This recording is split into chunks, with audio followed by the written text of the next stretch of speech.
Shalom, damai di hati. Kembali lagi kita berada dalam channel Marturia Bukit Kasih Irian Permai. Kita bersyukur atas kebaikan Tuhan dalam kehidupan kita sebagai umat yang percaya. Ketika kita boleh berkarya di saat ini, kita pun boleh merasakan akan kebaikan Tuhan dalam kehidupan kita manusia. Dalam berkat-berkat Tuhan yang Tuhan telah berikan bagi kita lewat kesehatan, lewat kekuatan, kemampuan, bahkan nafas kehidupan yang kita boleh rasakan sampai detik ini. Dan di saat ini saya akan membacakan MTPJ pada tanggal 7 sampai tanggal 13 Agustus dengan tema bulanan merajut spiritualitas bergereja, berbangsa dan bernegara. Tema mingguan berjalan menurut kita Tuhan. Namun sebelum itu, mari kita berdoa. Terpujilah nama-Mu ya Bapa ya Tuhan kami. Kami bersyukur dan berterima kasih atas kebaikan Tuhan yang terus Tuhan berikan bagi kami sebagai umat yang percaya kepada Tuhan. Terima kasih Bapa, Engkau telah memberikan kami kesehatan dan kekuatan, dan kami boleh menerima semuanya itu hanya karena anugerah dan kasih sayang. Terpujilah nama-Mu ya Bapa ya Tuhan kami. Di kesempatan ini kami hendak membaca Alkitab. Kiranya Tuhan akan memberkati, Tuhan akan memampukan kami untuk bisa mampu mengerti dan memahami apa maksud Tuhan lewat pembacaan kami sebentar. Dan kami pun akan merenungkan bersama. Tuhan tuntun kehidupan kami, biarlah kami hidup dalam kasih dan penyertaan Tuhan. Inilah kami ya Bapa, firman yang hidup kami berdoa dan bermohon kepadamu. Haleluya, amin. Pembacaan Alkitab kita di sepanjang minggu ini terdapat dalam Bilangan 9 ayat 15 sampai 23. Bunyinya demikian. Tiang awan memimpin perjalanan Israel. Pada hari didirikan kemah suci, maka awan itu menutupi kemah suci, kemah hukum Allah, dan pada waktu malam sampai pagi awan itu ada di atas kemah suci, kelihatan seperti api. Demikianlah selalu terjadi, awan itu menutupi kemah, dan pada waktu malam kelihatan seperti api. Dan setiap kali awan itu naik dari atas kemah, maka orang Israel pun berangkatlah, dan di tempat awan itu diam, di sanalah orang Israel berkemah. Atas titah Tuhan orang Israel berangkat, dan atas titah Tuhan juga mereka berkemah. Selama awan itu diam di atas kemah suci, mereka tetap berkemah. Apabila awan itu lama tinggal di atas kemah suci, maka orang Israel memelihara kewajibannya kepada Tuhan dan tidaklah mereka berangkat. Ada kalanya awan itu hanya tinggal beberapa hari di atas kemah suci, maka atas titah Tuhan mereka berkemah, dan atas titah Tuhan juga mereka berangkat. Ada kalanya awan itu tinggal dari petang sampai pagi.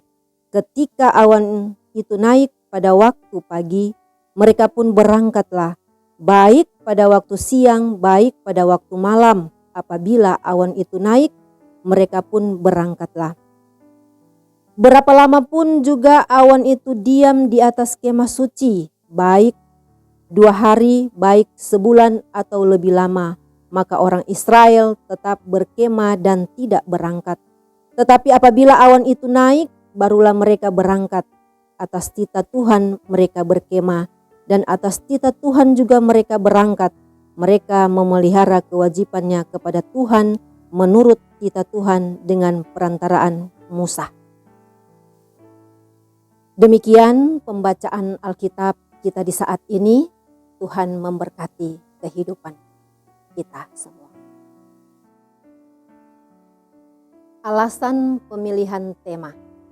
Dunia berubah begitu cepat sejalan dengan kemajuan di bidang ilmu pengetahuan dan teknologi.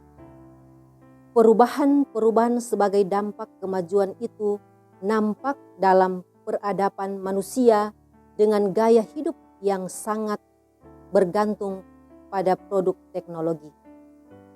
Manusia ingin mendapatkan apa yang ia inginkan dengan cara mudah dan gampang. Produk teknologi menyediakannya. Dengan kata lain, manusia masa kini cenderung mendapatkan sesuatu dengan cara mudah, instan, dan cepat. Misalnya, untuk berbelanja, makanan, minuman, pakaian, kebutuhan sandang, pangan, dan transaksi lainnya dapat dilakukan dari rumah.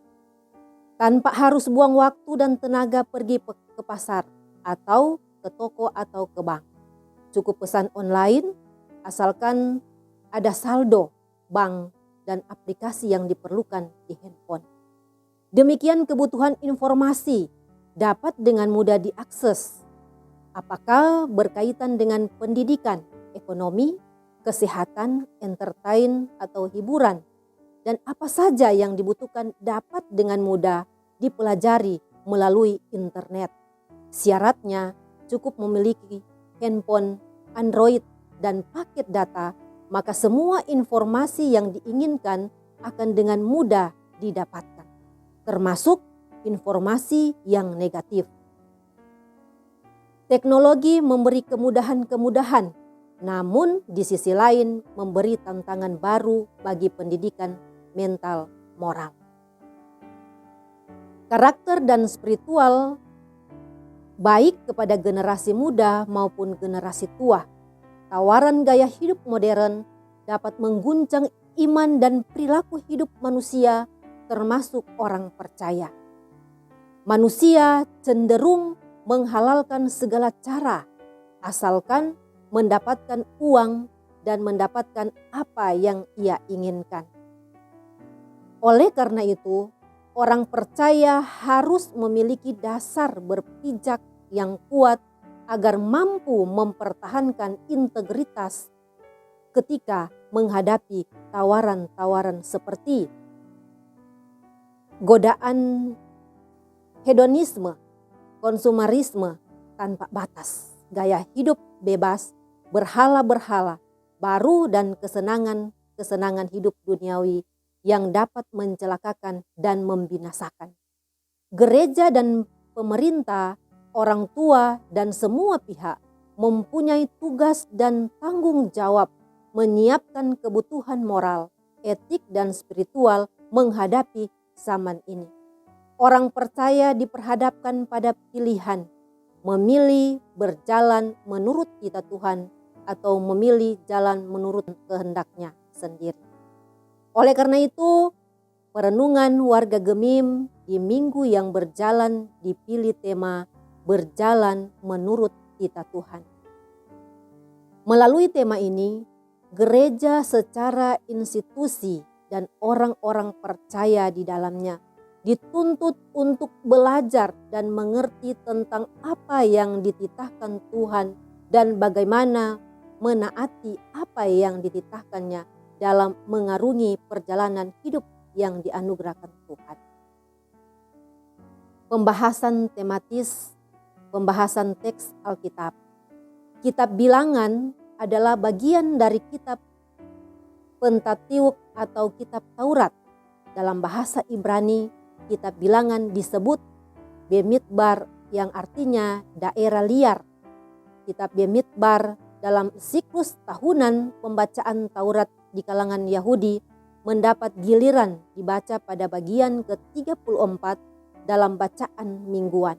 Sedangkan kata bilangan terjemahan dari Septuaginta atau Yunani Perjanjian Lama disebut numeri berkaitan dengan cacat jiwa bangsa Yahudi. Sensus penduduk ini hanya mencatat pria Israel yang berusia mulai dari berusia 20 tahun ke atas yang mampu berperang. Jadi tidak termasuk perempuan, anak-anak, dan lansia. Sensus pertama dicatat pada tahun kedua setelah bangsa Israel keluar dari Mesir, sedangkan sensus kedua kali dilakukan sebelum bangsa Israel masuk tanah Kanaan. Pasal 26. Kitab Bilangan terdiri dari 36 pasal dan perikop Bilangan 9 ayat 15 sampai 23 bagian dari pasal-pasal terdahulu mengisahkan tentang perjalanan melintasi gurun ke Kadesi dan sekitarnya. Sejak keluar atau eksodus dari Mesir, bangsa Israel dikenal sebagai bangsa nomaden, yakni bangsa yang berpindah-pindah tempat. Paling tidak selama 40 tahun mereka mengembara di padang gurun. Dalam Bilangan 32 ayat 13. Kondisi ini mengharuskan mereka membuat kemah-kemah untuk tempat tinggal sementara. Kemah yang dapat dibongkar pasang. Selain kemah-kemah umat, juga didirikan kemah yang disebut kemah suci atau kemah hukum Allah. Kemah suci adalah kemah untuk tempat Tuhan hadir. Berbagai upacara dalam kemah suci dilakukan oleh imam Lewi yang sudah ditabis. Dalam perjalanan bangsa Israel di padang gurun, mereka dituntun dengan tiang awan. Tiang awan adalah manifestasi kehadiran Allah. Tiang awan ini muncul di atas kemah suci, memberi tanda kepada umat Israel apakah akan melanjutkan perjalanan atau berhenti, dan mendirikan kemah untuk waktu yang singkat atau untuk waktu yang lama. Pada hari kemah didirikan, tampak awan menutupi kemah suci, tetapi ketika waktu sudah malam sampai pagi, awan itu kelihatan seperti api. Hal ini hendak menjelaskan keadaan yang berbeda waktu siang dan malam. Pada waktu malam yang gelap, awan itu terlihat seperti api atau awan itu menjadi terang karena tampak seperti api. Dalam ayat 15-16.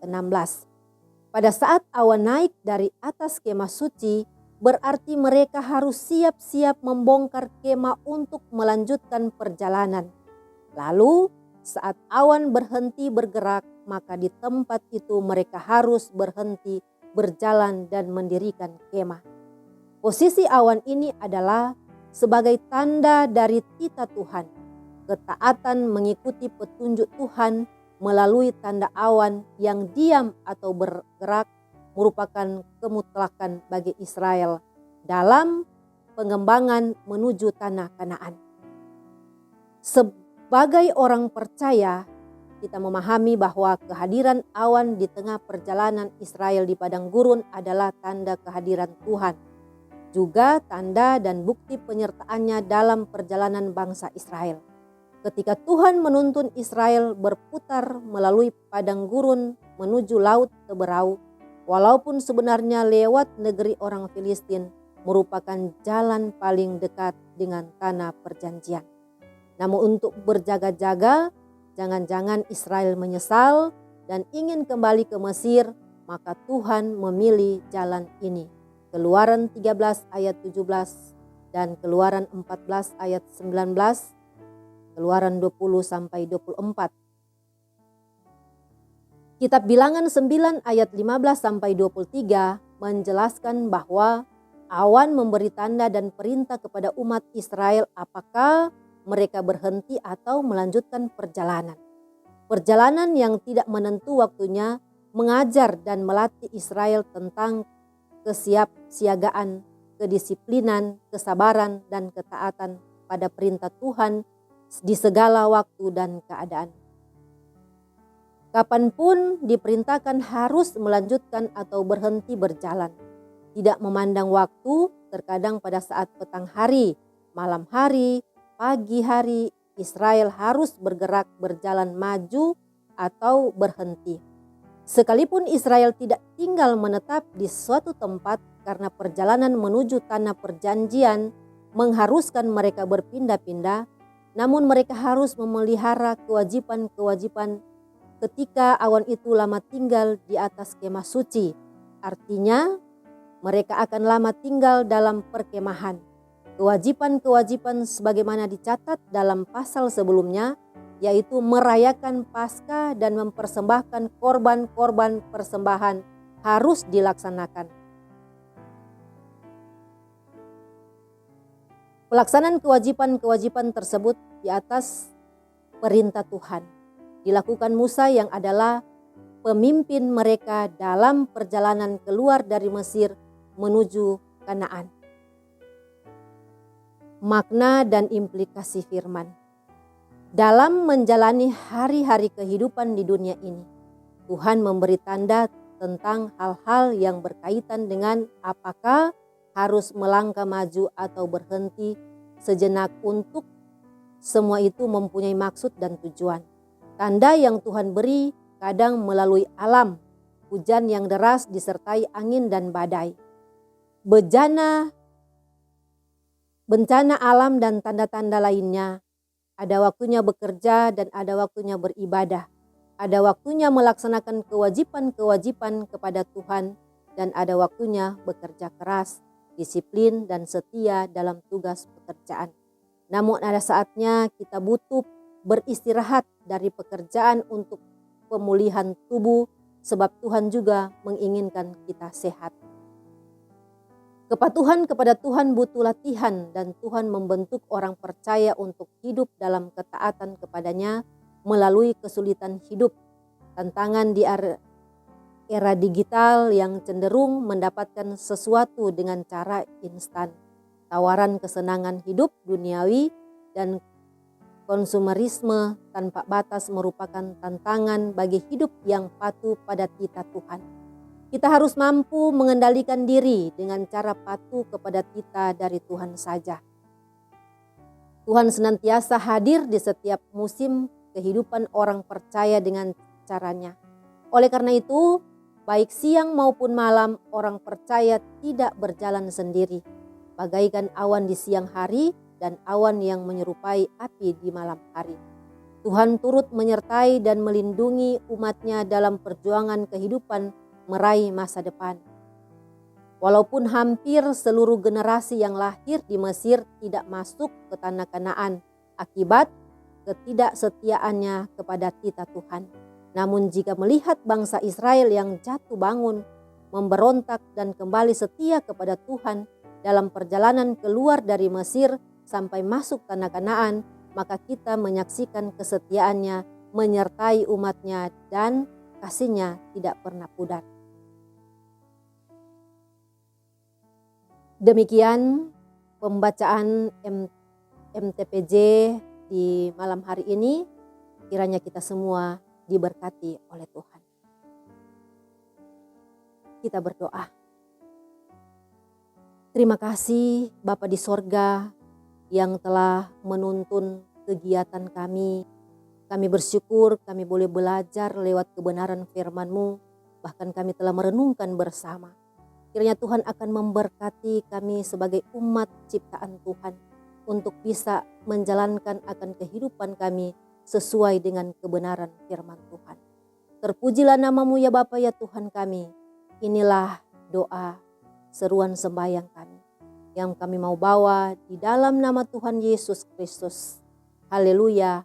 Amin.